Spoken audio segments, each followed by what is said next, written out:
This might be the best poker tip for crushing low stakes games. Have you ever had a player at your table who just seems to play every hand before the flop?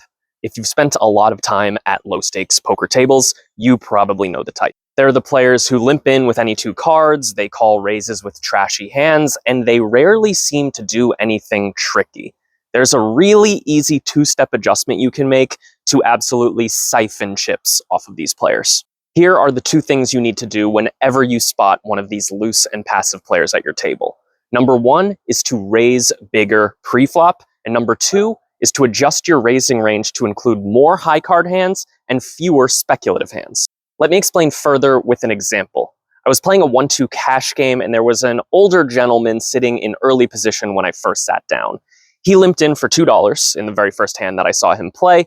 It ended up getting to showdown, and he ended up showing 8-2 offsuit. He limped in early position, and then he actually ended up calling a raise with 8-2 offsuit.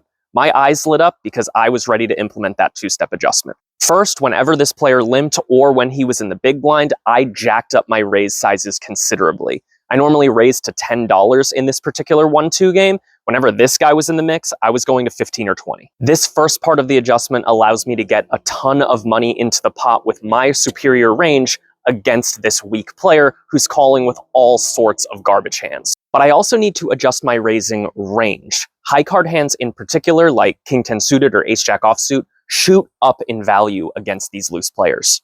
Meanwhile, more speculative hands like low pocket pairs and low suited connectors lose some of their value. So here's what my final strategy is going to look like against this player. Let's say he limps in early position again.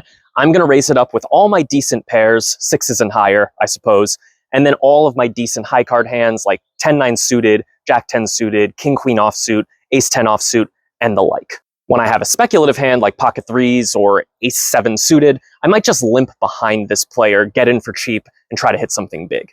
If you execute this strategy properly, you're going to find yourself playing huge pots with a superior range against these weak players, and that is a recipe for success at the low stakes poker tables. Follow or subscribe to Upswing Poker if you want more tips like this.